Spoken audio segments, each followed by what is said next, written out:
Hi, hello, g'day, kia ora, welcome to the studio. This is the last bit of the journey in terms of what I am doing to my pages, to splatter or not to splatter. That is the question. Before I go into let's give it a go, one thing or a couple of things I can recommend. One is I have surrounded my entire workspace with some parcel packaging paper just because I don't want splatters absolutely everywhere.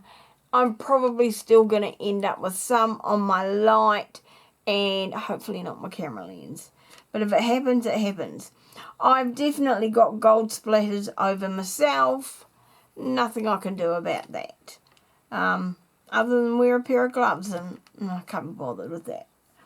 The other thing I've done is I have pulled out the sexy orange apron to cover a bit of me up. Just because, yeah, it's easier to wash that than to try and get paint stains out of clothes. I'm happy with this side, but I want to add a little bit more onto this side, and pretty much what I'm doing is just going through my pages one at a time and drying what I splatter and then flipping it over, doing the other side. So let's just give it a whirl. Now, as I said, I'm a novice to the splattering caper, so I'm working on different techniques. So far, I've found that the tapping works kind of a little, but not really a lot.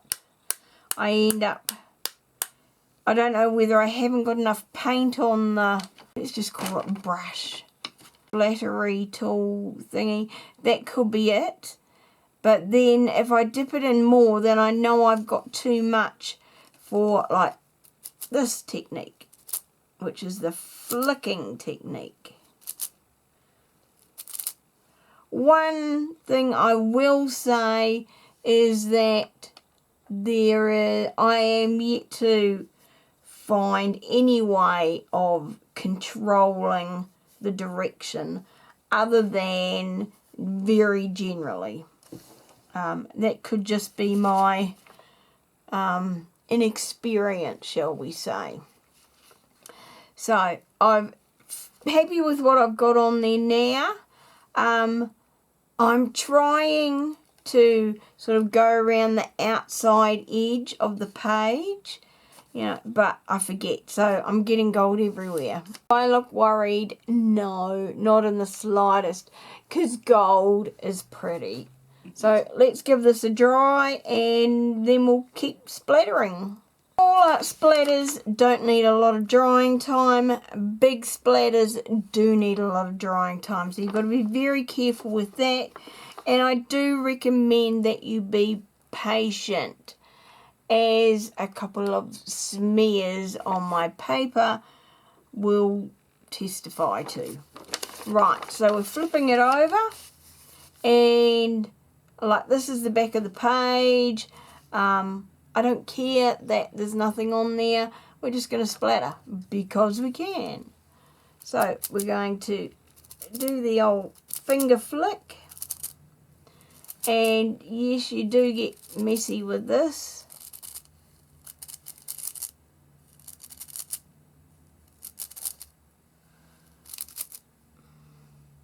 So you can, I'm ending up with gold all over my fingers.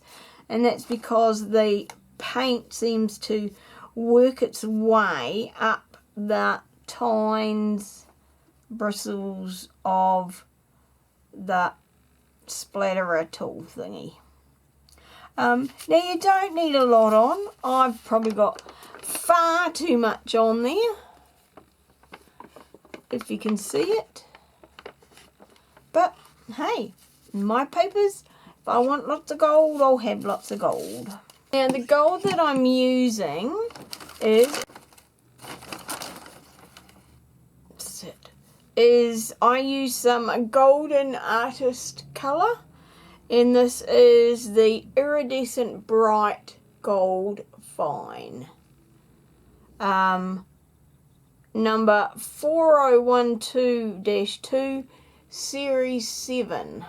I have mixed it up in it's one of the Ranger jars that you used to, and I don't know if you still can, buy a pack of 3 of these jars. They are the same as the embossing powder jars. So it's not that I've used an embossing powder up. You actually can or could buy the empty jars. So that's what I'm using. And I've also got 2 jars, one for black and one for white, thin down, and for splattering. Do I gold splatter with this or not? I'm not sure. But what I did want to do is I wanted to put like some masking tape over. So we might as well do that while we're here. Just put my lid on in case I knock something over. Because yes, that is something I would do. I'm going to use some of the new faux tape that I made only a couple of days ago. And if you'd like to see a video of that, how I made this tape, then let me know. Now I keep mine, I'm really lucky in that I've got some spare craft mats. So I keep my tape on 2 craft mats. And when I've cleared it all off, I clean off the excess alcohol ink and I start again. You may not have spare craft mats lying around, so you can use any kind of like plastic bag. I have folders like this of different collage bits by colour, and I think they've got a couple of colour combinations. And so I've got some where I've pulled tape off something, off like a jelly plate, and I thought, oh, that looks really cool. I've just got them stuck to the front of my folders. And like if I end up with any little wee pieces, so say I use like most of a strip, and then I've got a patch of a couple of inches, 10 centimetres or so, I'll stick it on here, and then if I need just a little wee bit, then I can come to this instead of having to pull this huge big sheet out. That just makes life a little bit easier. So what we want to do is move that out the way there. So we want some tape. Now I've got to remember where the tape was. I think it's across the flowers there, and there's that there. So I might now I need to I'm going to struggle to lift it up.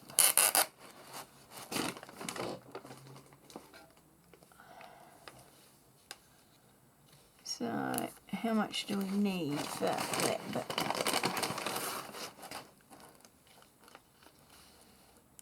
I'm just going to cut it off, and then I can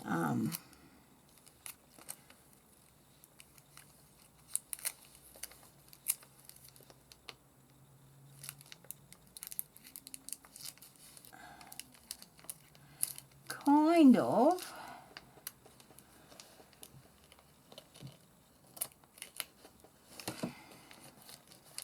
trim it. And I've cut it a wee bit short, but that's okay.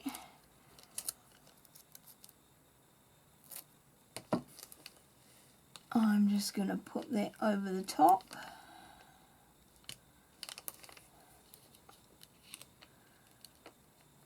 and I may need to come back and glue this down because I'm going over and I'm leaving like folds in it.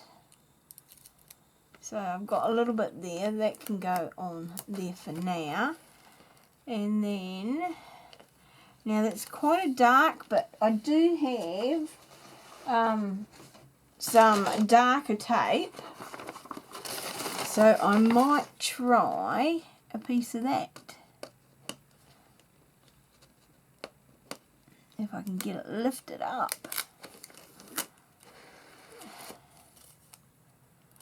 Oops, that's a short piece.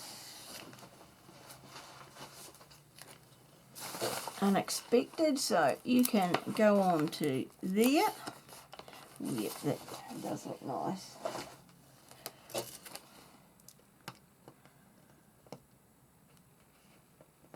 Alright, where are you? Come here.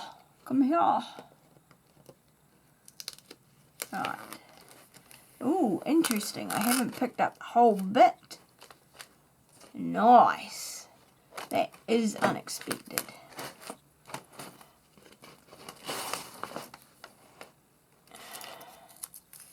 And we're going to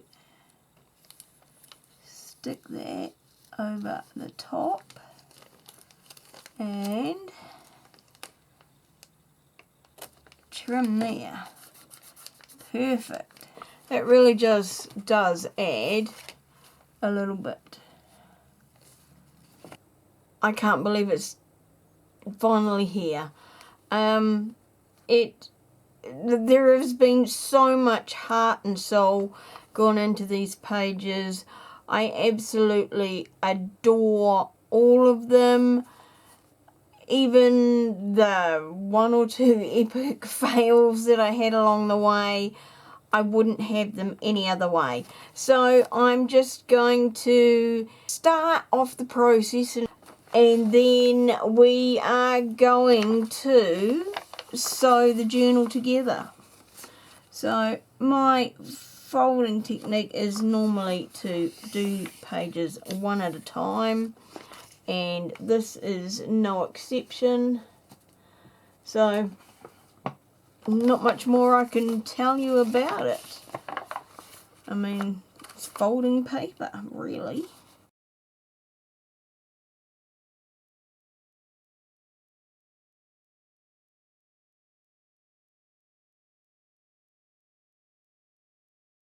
Here is, before we sew anything, we double and triple check them, because yep, once it's sewn together, it's not coming apart.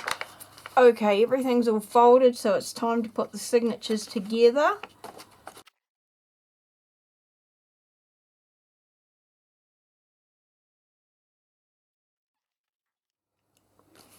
Okay, once I am happy with my order and my signature, I then go through and look at where I want to place my pages, particularly if I've got them in different heights.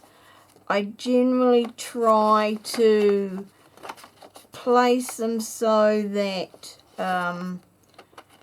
everything is centered for the most part.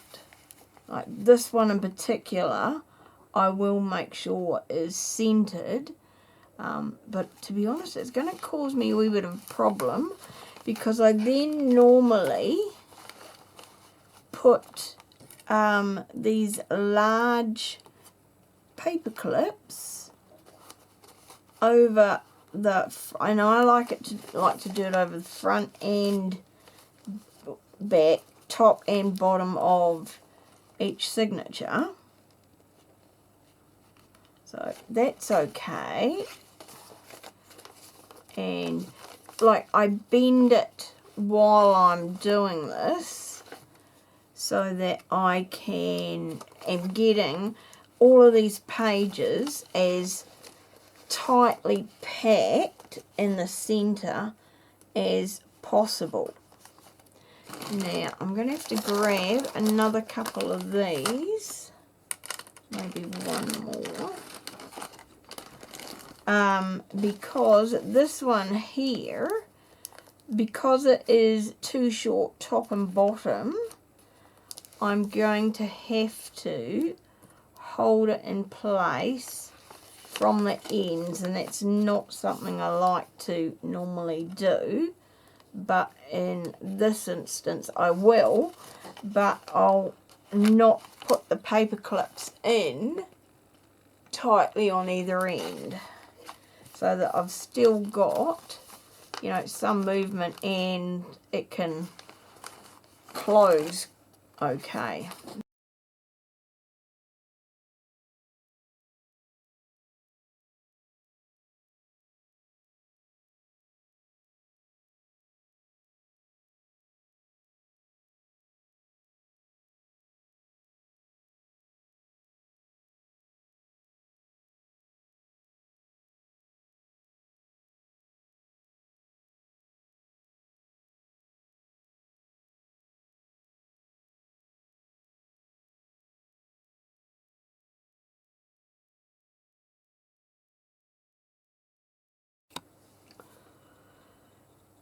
Now when it comes to poking holes in my spine and stitching into a fabric journal, I do something a little bit different. I don't think I've seen anyone else do it. And that is just purely because I find it easier. I've got my template here, and all I have done is folded it in half to find the exact center. So it's halfway through between these two lines. So what I'm going to do now is fold my journal cover in half and slot that in at the top.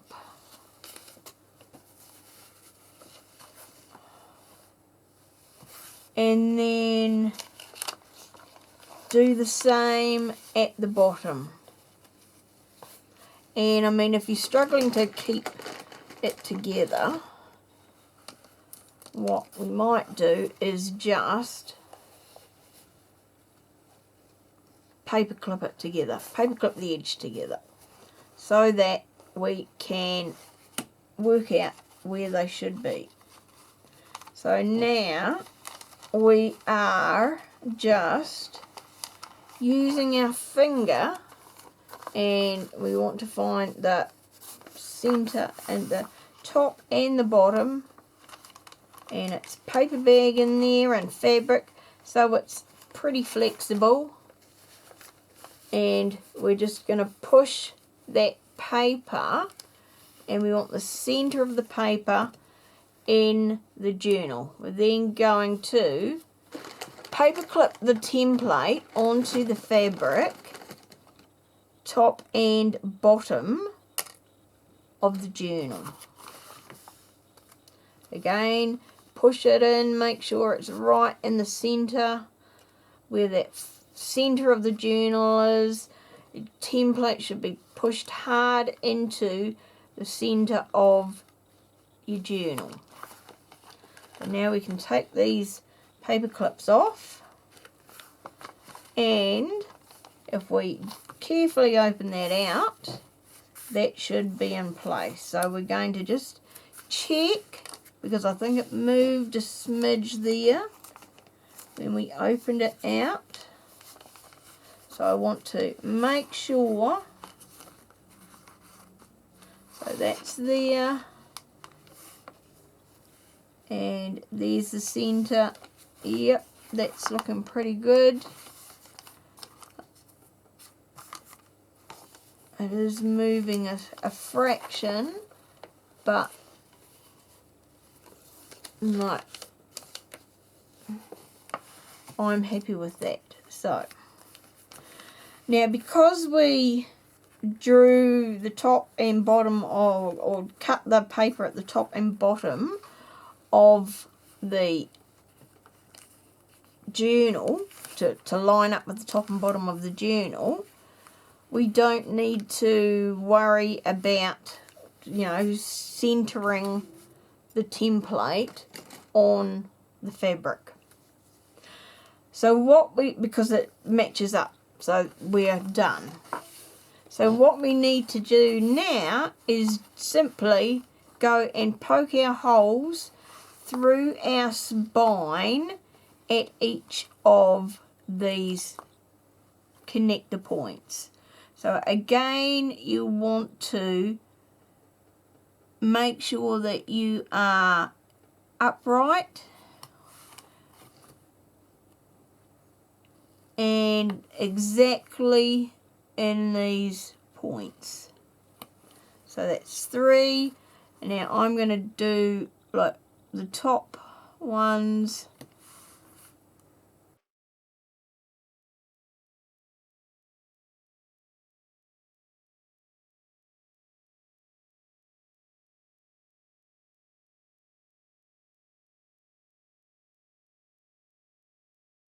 So now I'm leaving everything where it is, and I'm just putting my little protection tubey thingy over my end of my awl so that I cannot hurt myself. At least that's the plan. We don't need this anymore. What we do need is a needle. For sewing in my journals, or for this one, I am going to use this little wee straight needle today. When it comes to sewing, do I sew from the front forward or the back forward?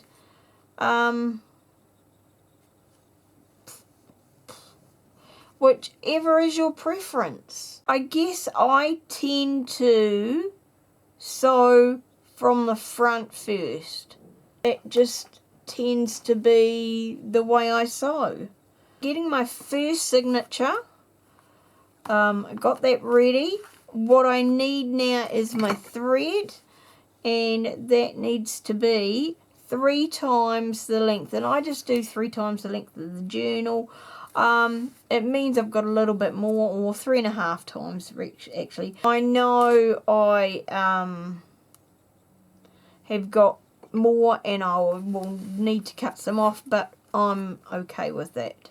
I start on the inside center hole. So it's inside of the journal. So here, not through the outside cover. And I leave this paper on. Why? Because it makes it so much easier for me to see where the holes are. So, going through from the center, and you'll note I am still leaving my paper clips on. I'm pulling my thread through, and I leave at least as long as the page there, and I even tend to take this tail and clip it out of the way. A, it stops me pulling it through, and B, also helps me not sew through it again. So then we are going through that hole, so directly through our template and back through the hole of the journal, through the hole in the cover rather. So now I can see this hole in the back of the cover, so I'm putting my needle straight through, but sometimes I cannot see, so having the template in place does make it a lot easier, because I can refer back to the template to find my hole. This one I am not as clear on. Oh no, there we go. Is that it there?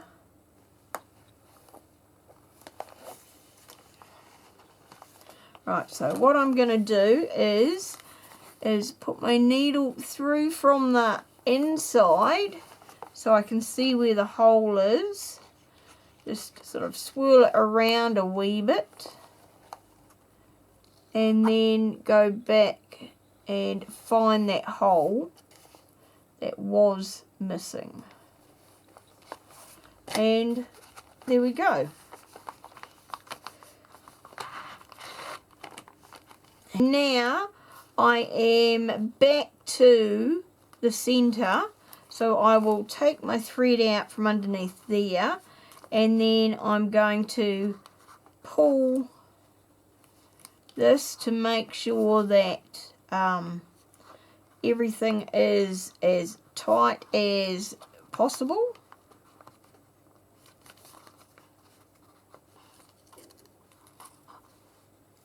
And pull the threads like that way and that way.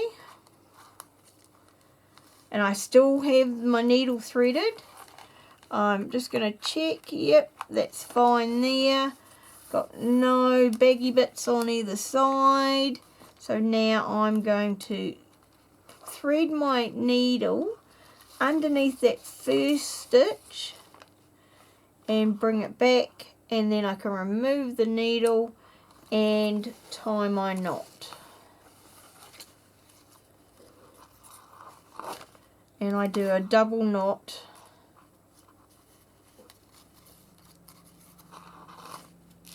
And then I tend to cut my threads to either the length of the journal or the length of the page.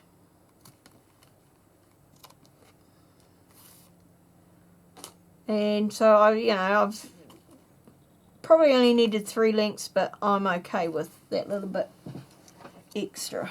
So then once it's sewn in, I can remove these paper clips. What are we catching on? That. And there we go, our signature is sewn in.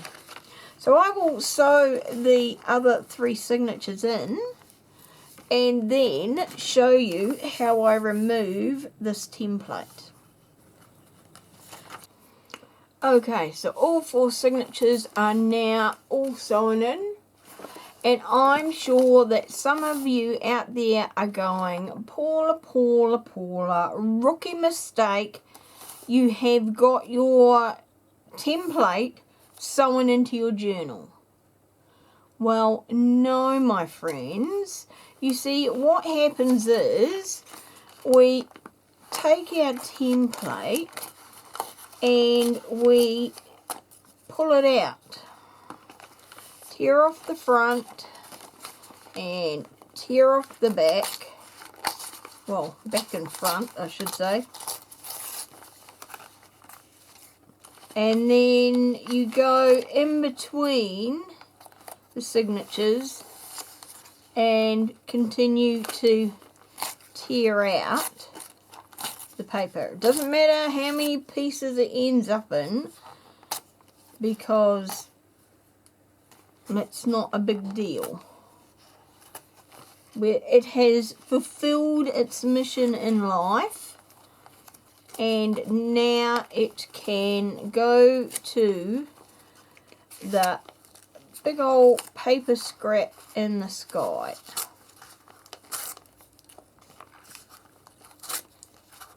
And I mean, it may just, depending on how tight you've done your stitching, and let's be honest, we try to do our stitching reasonably tight so that our pages don't fall out. You may just need to fluff about with some of these small bits. Got one little wee bit there that just doesn't want to cooperate. Hang on, where are you? That's what I need.